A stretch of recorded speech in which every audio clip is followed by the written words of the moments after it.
Right then, episode 3. Sorry it's so late, I missed my normal uploading schedule because things have gotten a bit busy around here. It's about 9 o'clock now on Sunday night and I'm just out here looking at some of my planting, making sure none of those pesky rabbits or pigeons are eating my nice straight lines. Now, speaking of rabbits and pigeons, this first bit of the episode is going to be about how we stop them from eating our crops. So I think we're going to go and take a look at some of the netting job. And then in the second half of the episode, we're going to talk about moisture because, well, we're in a bit of a drought and it's quite dry.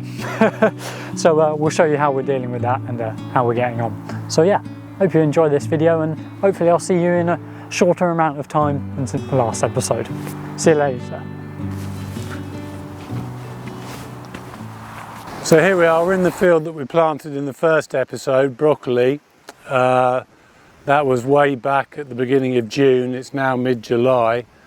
Plants are doing really well. You can see we've netted it. After we planted it, we noticed the pigeons were showing an interest, so we netted it. As a company, we spend 70 grand, something like that, every year on netting, every year. There's, I don't know, 20 acres here. We probably spent 500 quid laying it, something similar to pull it up. The net itself will last 10 years, so that can be divided over the various acres that we use it over that time. But it's no cheap hobby, but it does get you a crop. You can see this crop is doing really well, despite the drought, it's doing fine. But yeah, netting is a big thing for us. It's an expense, but it gives us a crop, and it gives us a crop when we should have a crop. We don't have to wait for it to regrow after the pigeons have set it back. So, and that's important, to always have supply week in, week out of what we need for our customers. But yeah, it's doing well, despite difficult conditions, so I'm happy. You happy, Fred? I'm happy.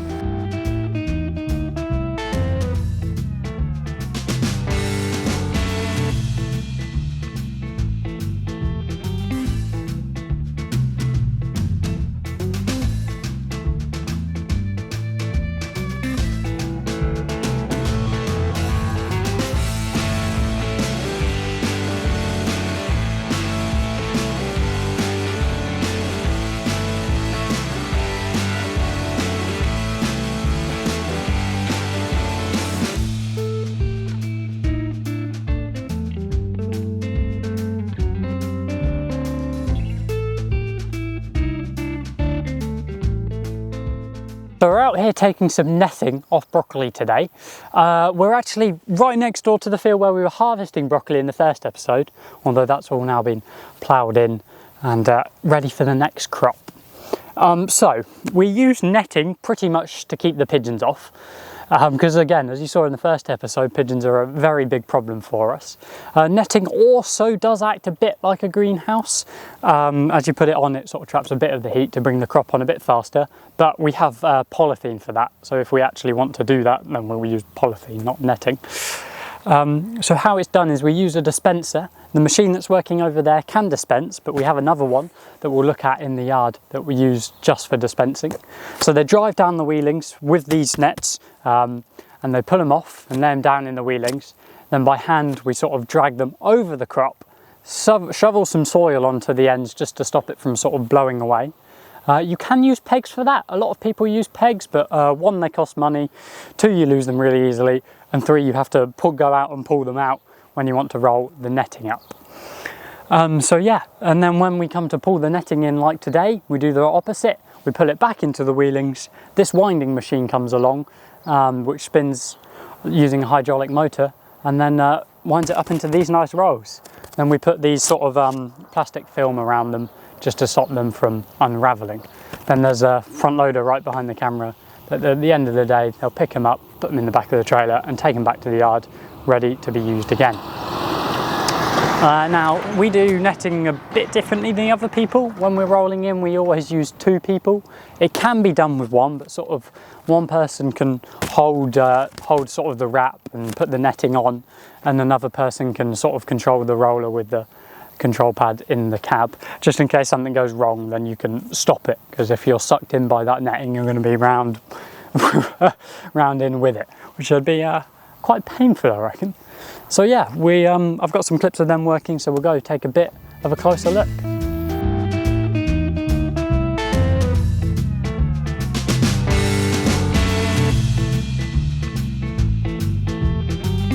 Right, so hopefully you can see them working behind me. Now I'll just talk a little bit about this machine, because it's quite specialist really, and it costs in the tens of thousands of pounds, and you won't see it anywhere else than sort of veg, I don't think. So basically how it works is it's all powered off a front set of spools, and then there's a control panel in the cab, that you can use to control it. So you can open it up and close it in hydraulically, because you know, netting and polythene are different sizes, so you can always clamp down on it to stop it from falling in. Then again, there's a hydraulic motor that can sort of wind it in. So you can also wind it outwards if you want. That allows us to sort of spin it in without having to pull it manually and wind it manually like some older ones are. And then there's the arm, which moves left and right, so you can sort of spread out the netting evenly, just to get a nice roll, which there is competition between the lads of who can produce the nicest looking rolls. But I'll let them decide between them who that is. So yeah, we'll go and take a look at the dispenser now that's in the yard. Now then, here is the dispenser that we used for that netting, and also our polythene. Now I wanted to show you this because I built this one. Now we looked at buying one which was very, very similar to the winder inner that we looked at earlier, just sort of without the arm and without the windy in bits. And well, it was 10 times more expensive than what I paid for the steel to build this.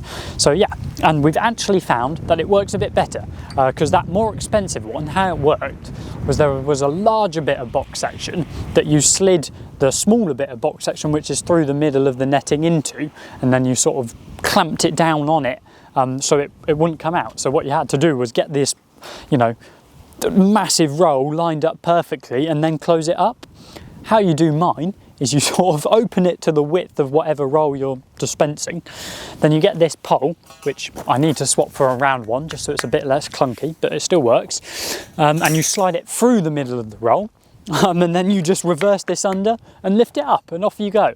So not only was it cheaper than the real machine, you can actually get more done in a day because it takes about 5 minutes less to put a roll on, which when you're doing lots and lots of rolls soon adds up.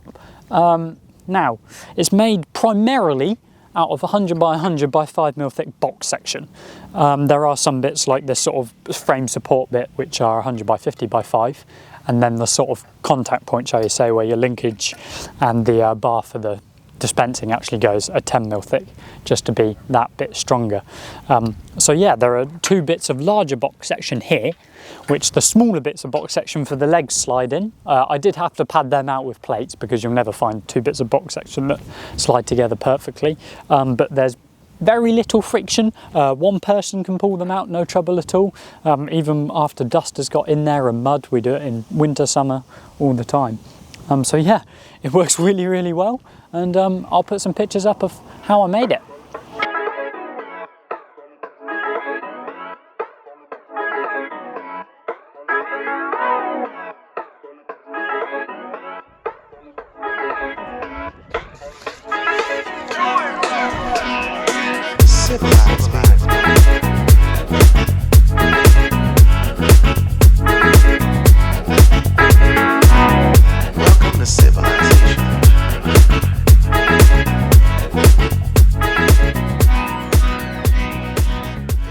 One thing people also said is, yeah, that's not strong enough, you're not gone for big enough, thick enough steel.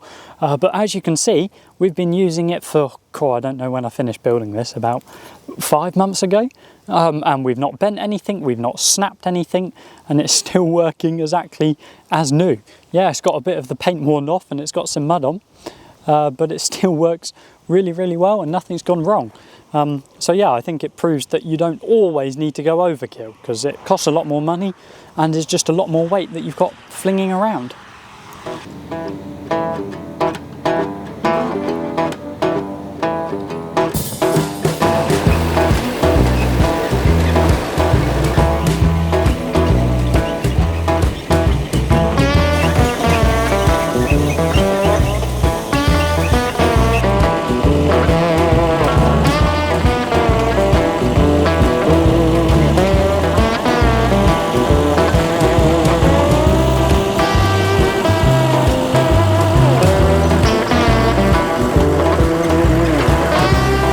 So we're about 10 minutes further up the road from where we're pulling netting off earlier. We're actually in Norfolk now, not Lincolnshire. I know Nigel and Louisa are very proud about that, so there you go guys, I put it in the video for you.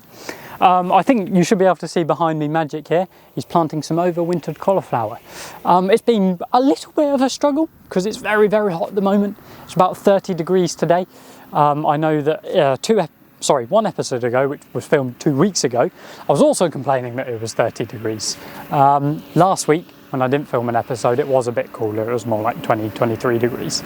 But yeah, we have actually been able to find a bit of moisture in this field. We had to go down a little bit and we had to do quite a lot of land work, but we have done it. I wasn't here earlier in the week, but Dad and Nige took some videos on their phone about that, so I'll play them after that. Yeah, Gilly's just coming up here. He's just come down from the plant raiser with the plants to keep Magic going. Lots of people just have the plants on the trailer that we grab. We do that as well. But when Gilly's available and he's not doing anything else, we use the front loader to take the plants off the trailer, and then he'll space them out nice and evenly. So when Magic goes up and he comes back down and he's ran out of plants, there'll be a plant box right in front of him so they can get out, take the plants out, and put them onto the planter, just to be that bit more efficient, because we're already working very, very long hours. I believe Magic started at 5 this morning and he will probably go to about 7 o'clock in the evening. So we're hitting it hard, but yeah, let's go take a bit of a closer look. So here we go, it's 30 something degrees again. We're getting drier and drier, and we're trying to do something about it. We can't make it rain obviously, and it doesn't give rain this week. It gives, today is Wednesday. It talks about dropping down in temperature for the weekend, more to the 20s, not the 30s, but it gives no rain. We need to replant this field. This is the field in the previous video where we were pulling kale, and it's dry, really dry. So what we're doing is we're ploughing it as deep as we can go, bringing up the moisture from underneath, and then immediately power harrowing it and rolling it to form a cap on the surface to keep that moisture in as best we can, so that when we plant, the plants have got something to get going with, in the hope that it will then rain whenever. But yeah, we couldn't just plant into the top few inches of the soil as they are, because they're bone dry. So we're putting them underneath and buying us some time, let's say, so that we can plant, and keeping our fingers crossed that it will then rain. But rain it must. This is the second real droughty period we've had now. The first one, yeah, at least it went dry following reasonably wet conditions, but whilst we had a bit of rain to end that, we didn't have enough to saturate the land as such, and it kept the crops going and gave us a crop, but it's left us dry for replanting, which is an issue.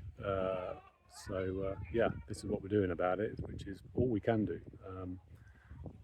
Yeah, hopefully there'll be enough to get the plants away and keep them going for a few weeks, and then by that time it should have rained.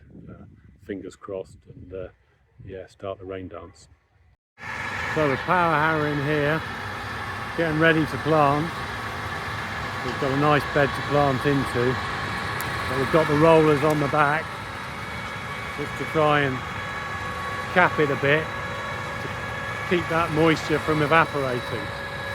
That's the moisture we've brought up with the plough.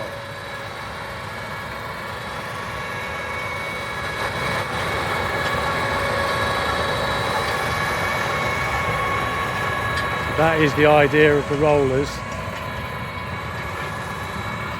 Just to seal the top so that the moisture we've brought up doesn't escape.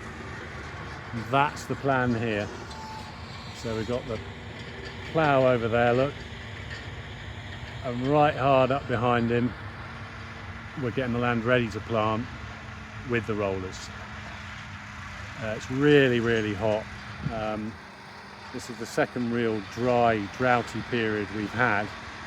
Of course the first one followed rain, if you like, so the land wasn't too bad. But this second one, whilst we had a bit of rain, it wasn't much. It was enough to keep the crops going, but it didn't really saturate the land at all.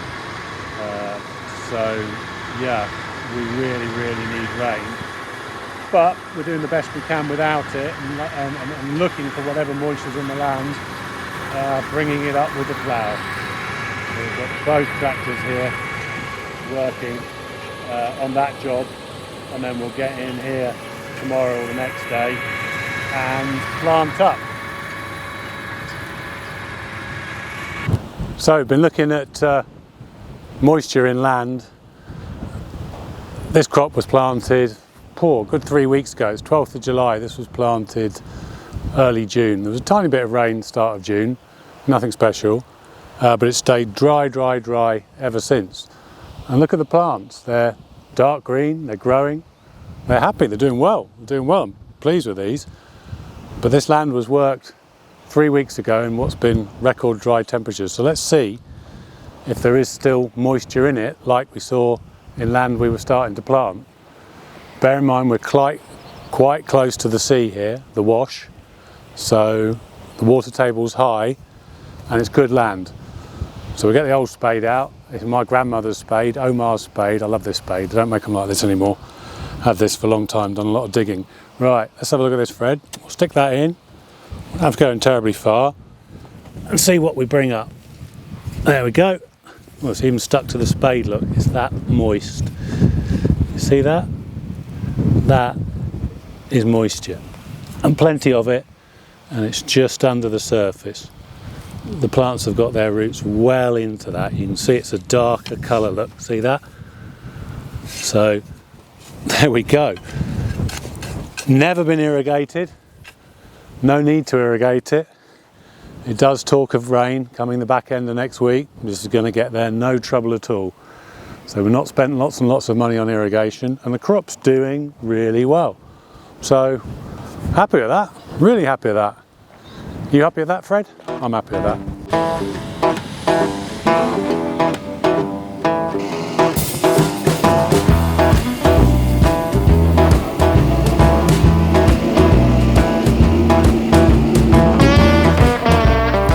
So obviously we're transplanting these plants. They're grown in a greenhouse by the plant raiser, who sort of gets them to this stage and then sort of packs them in these trays so we can plant them in the ground. But when Gilly, who's coming up now, goes to the plant raiser and he picks up these bins full of the plants and he drives them down the road at 50k with the wind blowing through, when they sit in the yard waiting to be planted in this boiling heat, then they dry out a lot. Because they come from the plant raiser pretty perfect, because you know they can get great conditions in the greenhouse, but by the time they get to the field, a lot of the time they might be in a little worse situation. Just let Gilly drive past. And unfortunately there's not a lot we can do when it's this hot. So especially when we're planting into a field that has very little moisture in, what Gilly will do is he'll come in early in the morning, he'll line them all up in the yard, and he'll actually water them to get the plants have plenty of water, get them nice and moist, shall we say. So then when they go into the ground, it sort of is a little bit of a substitute for not having moisture in the ground. It doesn't solve all problems, it's not perfect. It'd be a lot better if there was loads of moisture in the ground and then lots of sun so they could grow nice and quickly, but we live in the real world and that doesn't always happen. So yeah, that's one of the ways that we're also dealing with all of this heat. Now I need to run back to the yard and jump in a tractor, so we'll come take a look at this field in the winter maybe and see how it's getting on. See you in a bit. So we're back where Fred and Magic and Gilly were all planting on Fridays, a couple of days later. It's been hot and windy and dry, but the plants are all stood up and looking good. But it's just worth thinking, you know, why are we here and what we're doing? We're planting overwintered collie, so this has got to stand through the winter and the cold months. So we're looking for land that's as well as been moist for planting and growing and what have you, and free at the same time, free draining in the winter. Over here, right close to the wash, which is just over there, the sea, and we'll try and maybe even go and have a look at that, or put the drone up and see how close we are. The moderating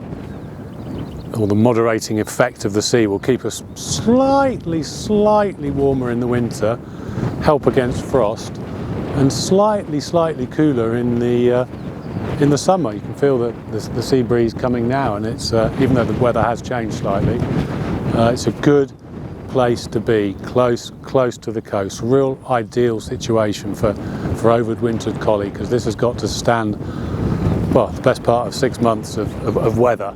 So the milder, more moderate weather we can give it, the better. A lot of these varieties, or this variety in here, is a variety that was actually developed in Brittany in France, which is again close to the sea and a milder environment. So we're trying to mimic that really as best we can over here in. I was tempted to say Lincolnshire, but actually we're in Norfolk. So yeah, let's go and check out the sea somehow by drone, or go and have a look.